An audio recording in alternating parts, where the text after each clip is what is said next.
You know, there's something absolutely fascinating about the way our culture treats solitude. We've been conditioned, from the moment we can understand language, to believe that being alone is somehow a problem that needs to be solved. It's treated almost like a disease, a condition to be cured. And I want to suggest to you today that this is one of the most pernicious lies that society perpetuates, because the fear of being alone keeps people enslaved in ways they don't even begin to recognize. Let me start by asking you a simple question.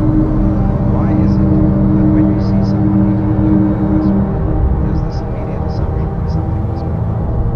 Or when someone chooses to live without a partner, society immediately begins to worry about them, to pity them, to suggest that they must be lonely, must be missing out on something essential.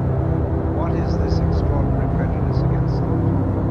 The answer, I think, is quite simple and quite disturbing. Society doesn't want you to be comfortable alone, because a person who is genuinely at peace with solitude is a person who cannot be controlled. Let me explain what I mean by this. You see, the entire structure of our civilization is built on making people dependent on external sources for their sense of well-being. The economy needs you to believe that happiness comes from purchasing things. The entertainment industry needs you to believe that fulfillment comes from constant stimulation. The institution of conventional relationships needs you to believe that you are incomplete without another person. And all of these systems fall apart the moment you discover that you are fundamentally complete as you are. A person who is comfortable being alone is a person who doesn't need to buy things to fill an inner void. They don't need constant entertainment to avoid facing themselves. They don't need to desperately cling to relationships out of fear of being by themselves. In other words, they are useless to a consumer society.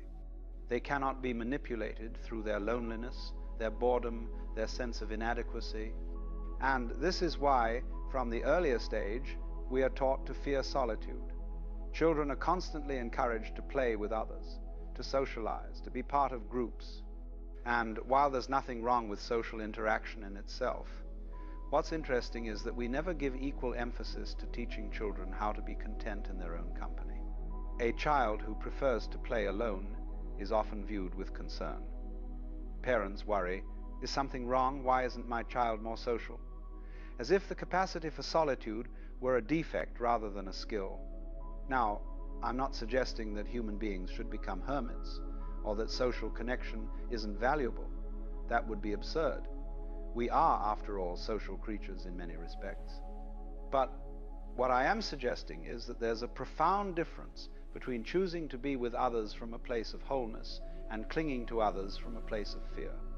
And our society has systematically destroyed our ability to tell the difference. Let me put this another way. When you cannot bear to be alone, when you need constant company, constant noise, constant distraction, what is it that you're running from? You're running from yourself. You're running from silence. You're running from the voice inside your own head. And society encourages this flight, because as long as you're running, you're consuming, you're conforming, you're remaining safely within the boundaries of what's expected. But here's what society doesn't want you to discover. Solitude is not loneliness. These are two entirely different states of being, though our culture deliberately confuses them. Loneliness is a feeling of lack, a sense that something is missing. It's painful, it's anxious, it's desperate. But solitude, true solitude, is something else entirely. Solitude is fullness, it's completeness. It's the recognition that you don't need anything outside yourself to be whole. The mystics have always understood this. The great spiritual teachers throughout history have regularly withdrawn into solitude. The Buddha sat alone under the Bodhi tree. Jesus went into the desert for 40 days. The Taoist sages retreated to their mountain hermitages. And why did they do this? Not because they hated people, but because they understood that in silence and solitude, you can hear what gets drowned out by the constant noise of society. In solitude, you discover who you actually are beneath all the roles you've been playing, beneath all the masks you've been wearing. You discover what you actually think rather than what you've been told to think. You discover what you actually want rather than what advertising has convinced you to want. You discover your own rhythm, your own pace, your own nature. And this discovery is absolutely terrifying to a system that depends on your conformity. Think about it this way. Imagine a person who genuinely enjoys their own company, who finds their own thoughts interesting, who doesn't need external validation or constant social proof to feel valuable. This person is not going to spend money they don't have on things they don't need to impress people they don't like.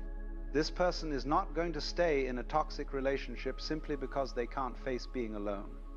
This person is not going to accept a soul-crushing job just for the status or the ability to afford a lifestyle that's supposed to signal success to others.